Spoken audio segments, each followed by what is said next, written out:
देखिए अब आता है हम लोग अगला चैप्टर जो पढ़ रहे हैं वो है मनी एंड क्रेडिट। ठीक है, क्या है आखिर मनी, पैसा यूज यूज क्यों होगा। तो शुरुआत में जो बार्टर सिस्टम हम लोग देखते थे उसमें होता था बार्टर सिस्टम में कि भैया सुदामा जी गए और कृष्ण जी गए अपने गुरु के पास कि भैया गुरु दक्षिणा कुछ लीजिए, तो वो कुछ ना कुछ एक तरह से कह सकते हैं रॉ मटेरियल लेकर के जाते थे, चावल दाल कुछ भी चीज।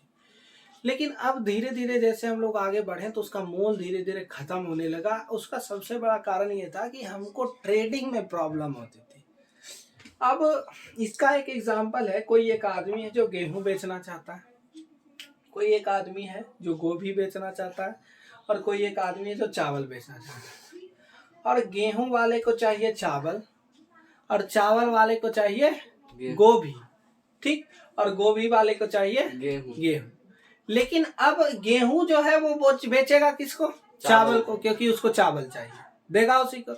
लेकिन ये जो है इसको गेहूं चाहिए, ये गेहूं अब ले सकता है नहीं, और इसको चाहिए अब गोभी, लेकिन ये गोभी नहीं ले सकता है क्योंकि गेहूं जो है सिर्फ इसी को बेचा जाएगा। इसको कहते थे बार्टर सिस्टम, विनिमय प्रणाली। मतलब कि हमको चप्पल का जरूरत है और तुमको एक तरह से रुपया का या जूता का, ठीक है। और तीसरा जो आदमी है, मतलब तुम जूता बेचना चाहते हो और चप्पल चाहिए, और हम अपना जैकेट बेचना चाहते हैं, हमको जूता चाहिए। तो अब ना तो तुम मेरा जैकेट लोगे और ना तो हम तुम्हारा चप्पल ले सकते हैं। तो सीधी सी बात है। तो इसके बीच में आया क्या चीज आके, तो अंततः बहुत सारे राजा महाराजाओं ने जो सिक्के चलाए उसका सबसे बड़ा कारण यही था कि जब वो अपना ट्रेड किसी दूसरे के साथ करते थे तो उसको इस चीज में प्रॉब्लम होती थी। और चीज होता था कि उसमें उसका मोल घट जाता था। बोला भैया चार बोरा गेहूं दे दो, उसको हम 4 बोरा तुम हमको हीरा दे दो। तो शुरुआत में पगला राजा आता था, दे देता था, ठीक है 4 बोरा तुम हमसे गेहूं ले लो और तुम हमको 4 बोरा हीरा दे दो। अब ज्यादा महंगा कौन? हीरा। तो उससे उसका वैल्यू भी क्या हो जाता था? गिर जाता था। तो अंत में निकल करके आया मनी। मनी में बहुत सारा रुपया, डॉलर, रूबल, पैसा, टका, सब चीज। तो अंततः ये ऐसी चीज है कि जहां पर तुमको कहीं भी सक्षम हो तुम ट्रेडिंग करने में, ठीक। तुम्हारे पास रुपया है तो तुम कुछ भी खरीद सकते हो, फोन खरीद सकते हो, तुम गुटखा खरीद सकते हो, क्रीम लगा सकते हो, कुछ भी खरीद सकते हो, ठीक। तो है क्या कि money act as the intermediate in the exchange process and it is called medium of exchange. Exchange का एक मीडियम है। हम बताए ना कि अभी जो एक्सचेंज कर रहे थे बार्टर सिस्टम में, उसमें कोई मीडियम नहीं था। अब जिसको जो चाहिए वो दूसरा बेचना ही नहीं चाहता, और जो दूसरा को चाहिए वो तीसरा बेचना ही नहीं चाह रहा, ठीक। तो इसके लिए आया हमारा मनी। और मनी एक इंटरमीडियम एक्सचेंज है। मीडियम मतलब साधन, ठीक है, ठीक है। तो साधन है एक्सचेंज का, बदलाव का। हम को जूता बेचना है तो जाके बेच दिए, सेकेंड हैंड हमको पैसा कम मिला, लेकिन हमको एक जैकेट खरीदना है तो जाके हम उस पैसे से जैकेट खरीद सकते हैं ना। तो यही है। अब आता है कि in many of the day to day transaction goods are being brought and sold with the use of money. हम लोग सामान को खरीदते और बेचते भी हैं किस रूप में? मनी। अब आता है the reason as to why transaction are made in money is that a person holding money can easily exchange it for any commodity और service that is she want. कुछ भी खरीद सकता है। पैसा है तो कुछ भी खरीद सकते हो। पैसा है तो जाके स्टेशन पे टिकट कटा लेगा, चल जाएगा दिल्ली। पैसा नहीं है तो जाके बोलेगा भैया हमको टिकट लेना है, चप्पल ले लीजिए मेरा। पता चला वो अपना पैर का चप्पल खोल के मुंह मार देगा। तो सबसे जो इम्पोर्टेंट चीज है वो क्या है? मनी। और ये एक्सचेंज का मीडियम है, साधन है।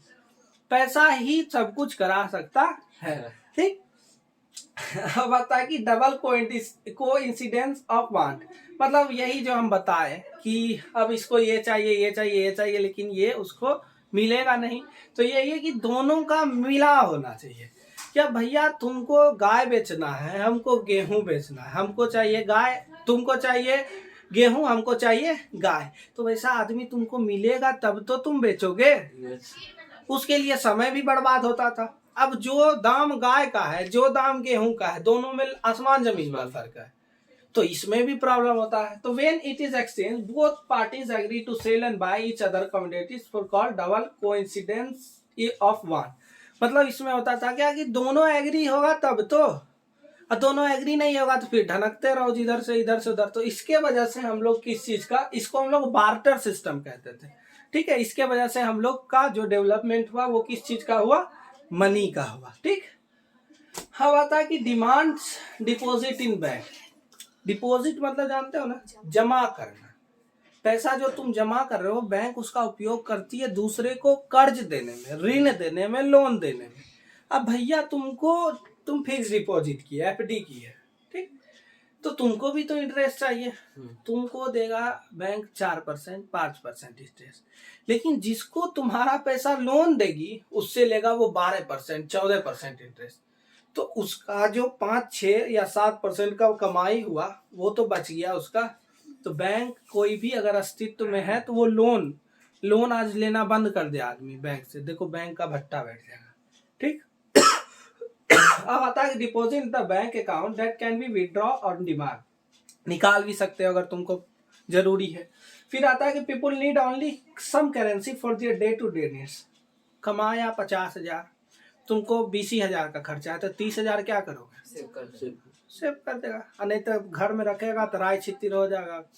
पता चला कि मन कर गया कि एगो खरीद लेंगे टीवी, जा खरीद के लेके आ गया।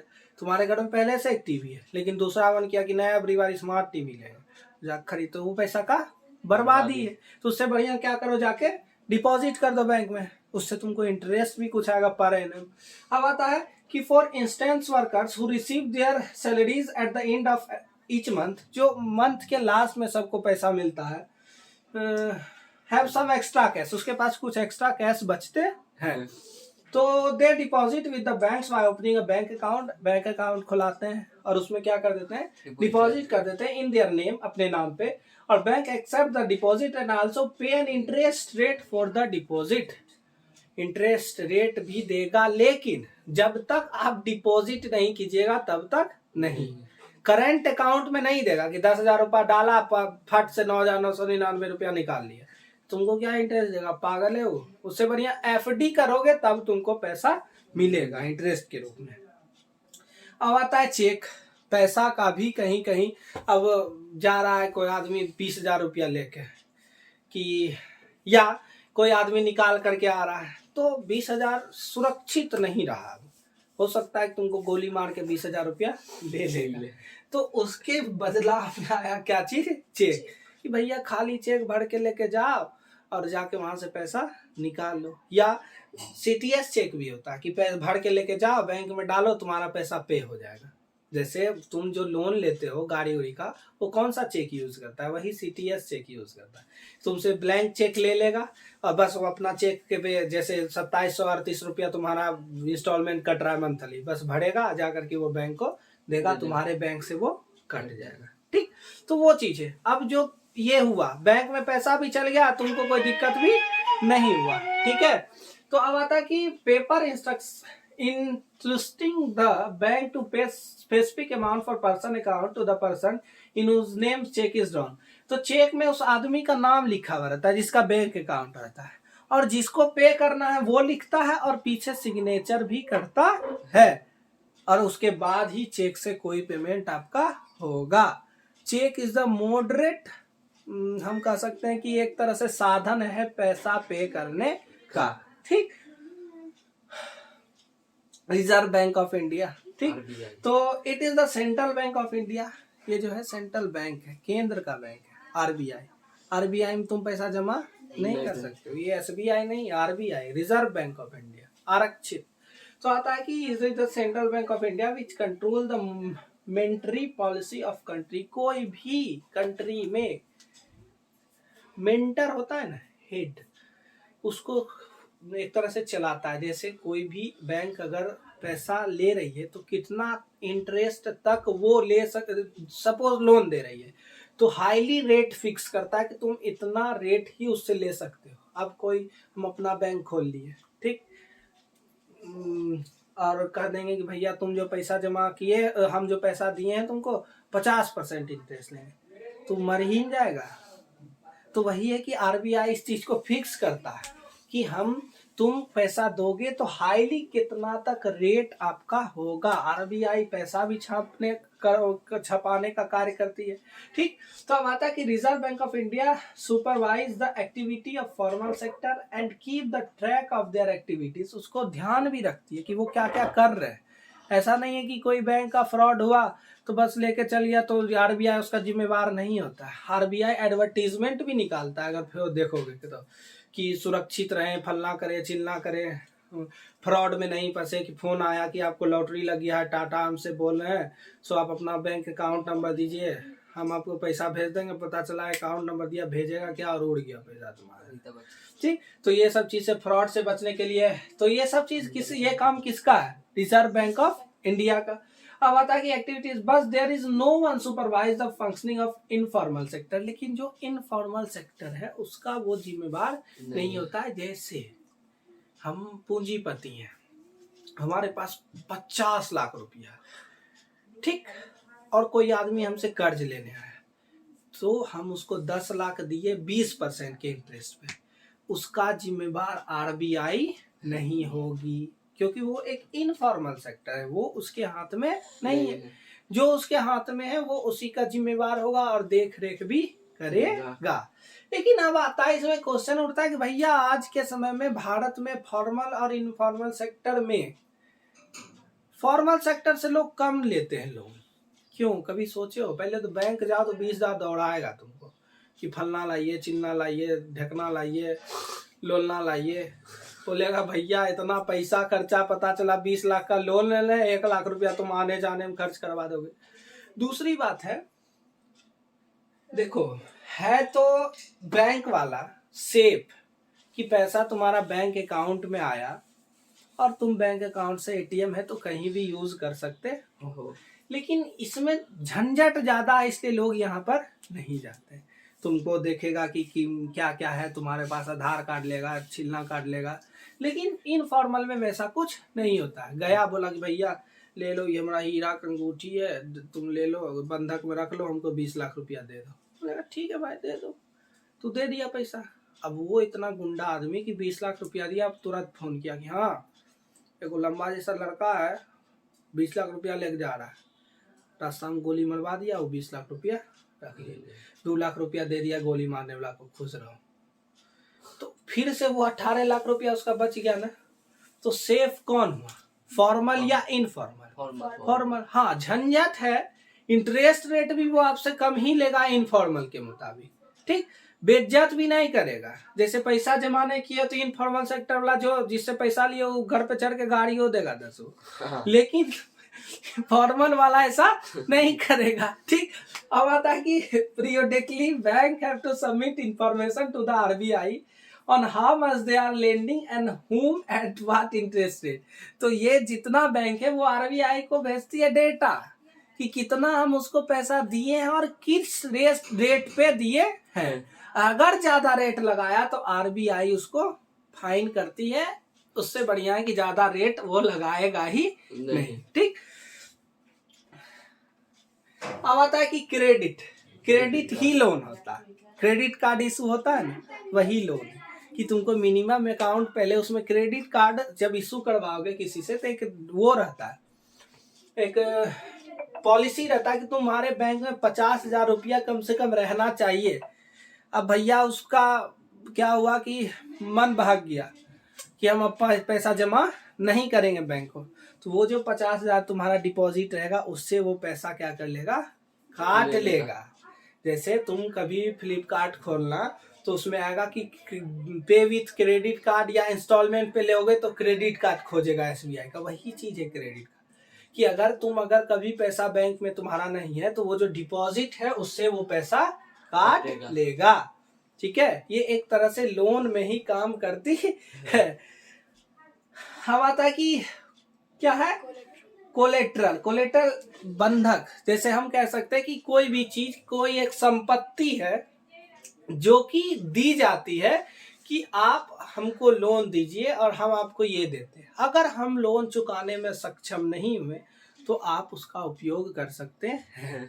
जैसे एक और लोन लेने का तरीका है कि अपना कोई कान का सोना का है या गला का है तो जाके दे दो सुनार को, वो तुमको पैसा को रेट पे दे देगा। अब तुम उसको पैसा पे नहीं कर पाए तो वो सुनार तुमको फोन करेगा, बोलेगा कि पैसा का रेट बहुत ज़्यादा हो गया है, इंटरेस्ट आप उतना पे कर पाइएगा, तो बोलेगा नहीं, तो वो उस सोने को तोड़ देगा और उसके बाद उससे नया गहना बना के वो क्या कर लेगा, बेच लेगा। ठीक, तो वही हुआ कोलेट्रल कि कोई एक ऐसी संपत्ति जिसको आप रख रहे हो। जैसे कोई उठाता है समझो लोन, तो वो बैंक का कागज देता है। एजुकेशन लोन उठाने जाओ ना भैया तुम बैंक में, तुम्हारा जितना कागज है 10th का मार्कशीट, 12th का मार्कशीट, माइग्रेशन सब चीज वो क्या कर लेगा, रख लेगा। जब तक आप उसको पे नहीं कीजिएगा तब तक वो ओरिजिनल सीट आपको नहीं देगा। तो वो आप एक संपत्ति रख दिए, संपत्ति है ना, दोबारा आप 12th कीजिएगा नहीं, दोबारा आप 10th दीजिएगा नहीं, तो वो संपत्ति ही एक कोलेट्रल कहलाती है। अब आता है कि टर्म्स ऑफ क्रेडिट, तो interest rate, collateral rate and documentation requirement. क्या क्या डॉक्यूमेंट चाहिए, आधार कार्ड चाहिए, पैन कार्ड चाहिए, आप यहाँ के वासी हैं या नहीं। ठीक, जैसे कहीं नॉर्मल कोई बैंक में जाना जहाँ लिखा रहता है लोन पे फोन 0% इंटरेस्ट, उसमें जाओगे तो बोलेगा यहाँ का एड्रेस प्रूफ दीजिए, कि आधार कार्ड में यहाँ का पिन कोड होना चाहिए, या बिजली बिल का रसीद दीजिए कि यहाँ का बिजली बिल है, या गैस का कार्ड दीजिए। मतलब आप यहाँ के वासिंदे होने चाहिए। ऐसा नहीं कि इंटरेस्ट लीजिए भाग जाइए मोहम्मद बिन कासिम के तरह दूसरा जगह, तो उससे क्या होगा कि घाटा ही न लगेगा कंपनी को।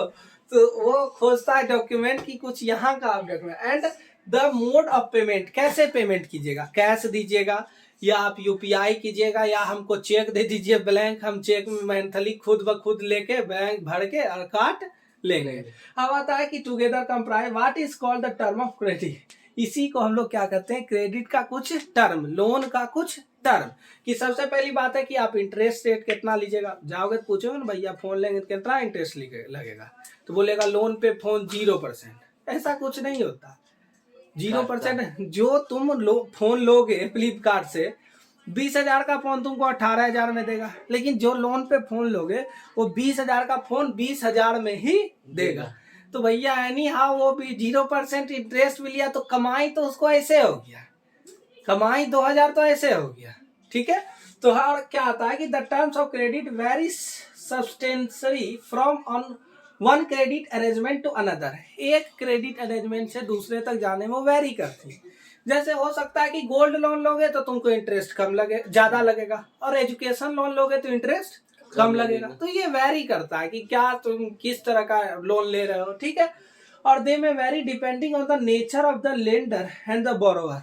और इस चीज पे भी डिपेंड करता है कि कैसा कर्ज लेने वाला आदमी है।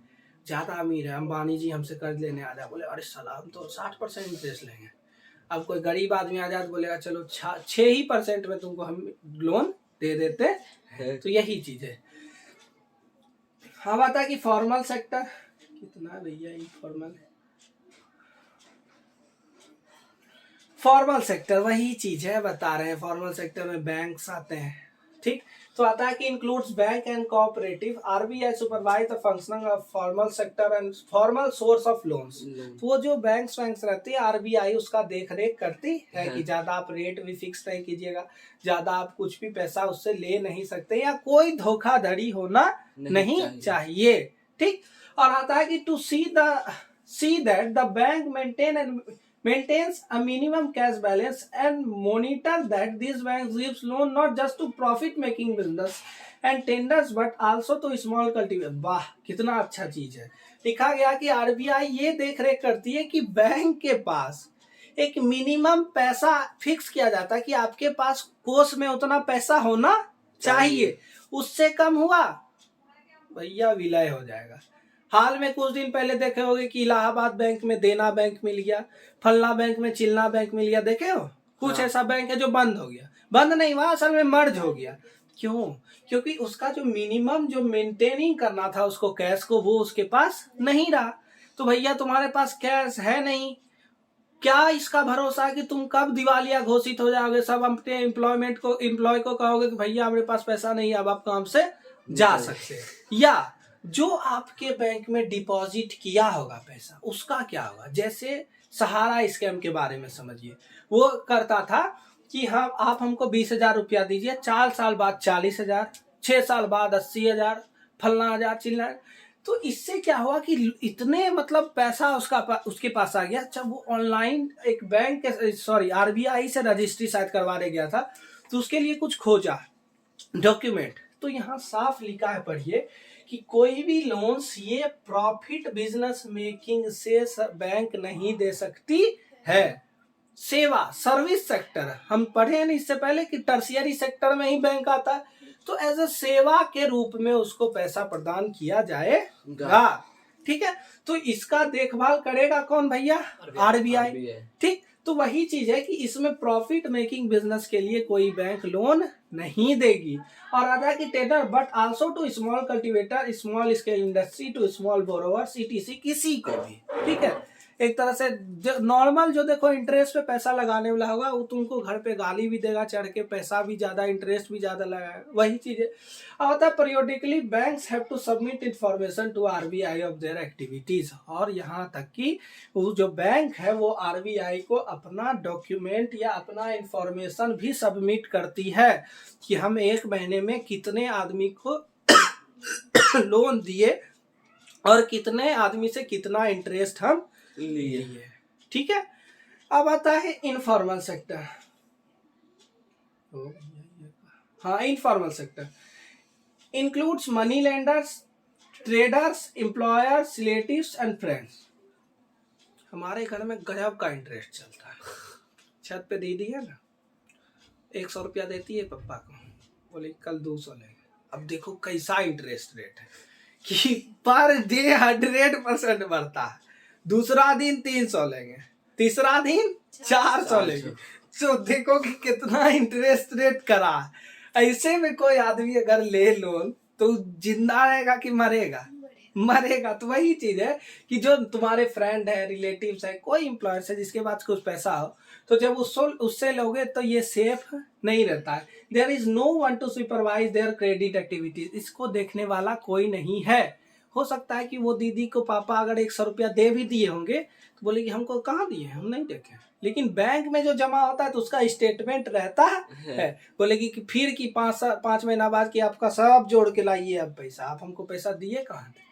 तो वही चीज है, आता है they can charge whatever rate of interest, there is no one to stop them for using unfair means to get their money back. वो कुछ भी रेट लगा सकता है और कोई मतलब प्रतिबंध भी नहीं है कि अनफेयर जो एक तरह से कुछ भी यूज कर सकता है, पावर का भी यूज कर सकता है। गया तुम्हारा घर से गाड़ी उठा के लेके चला आया, सर तुम तो पैसा लिया हमसे कर्जा, अरे उठा के लेके चला आया। तो वही चीज है, 10 को गाली भी दिया तुमको। लेकिन ये बैंक वाला नहीं करता। वो पेपर के हिसाब से भैया करेगा कि ज्यादा से ज्यादा देखेगा, 2-3 महीना तुमको कुछ नहीं बोलेगा। उसके बाद जो तुम्हारा जैसे गाड़ी वाड़ी लिया है तो वो गाड़ी उठवा लेगा क्रेन से, ठीक है, लेकिन गाली वो जा करके नहीं देगा। ठीक, और अंत में आता है कि सेल्फ हेल्प ग्रुप्स SHG, ये बिहार में बहुत ही इम्पोर्टेंट अभी चल रहा है। सुने होंगे बंधन बैंक जो भी है, वो असल में शुरुआत में यही था। वो छोटी सी एक कंपनी थी जो छोटे छोटे 15-20 महिलाओं को जोड़ करके लोन देने का काम करती थी। और वह कंपनी आज इतना राइज की है, इतना राइज की है कि सोचो कि भारत में कितना बंधन बैंक का ब्रांच हो गया है अपना। ठीक है, और आता है कि अभी जो उत्कर्ष माइक्रो फाइनेंस बैंक है वो भी वही है। छोटा सा बैंक था, वो सिर्फ एक तरह से कहो तो लोन ही देने का 15-20 महिला को काम करता था। और उसके बाद जब राइज किया तो अपना एक बैंक बना लिया। तो आता है कि टाइपिकल SHG है 15 to 20 members usually belonging to neighbourhood आसपास। अब ऐसा नहीं है कि एगो आ गया काशी से, एगो आ गया बनारस से, दोनों एक ही चीज है। काशी बनारस तो एक ही है।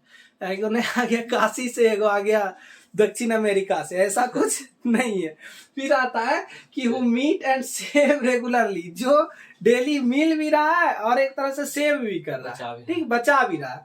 अब आता है कि और एक चीज होता है, जैसे 15-20 महिला का जो ग्रुप है, जो जिसको लाती है गारंटर बन के, वो अगर भाग गई पैसा लेकर के तो वो सब महिला मिल करके उसके पैसा देगी। ये अच्छी चीज है कि कोई एक आदमी पैसा नहीं देगा, सब मिल करके पैसा देगी।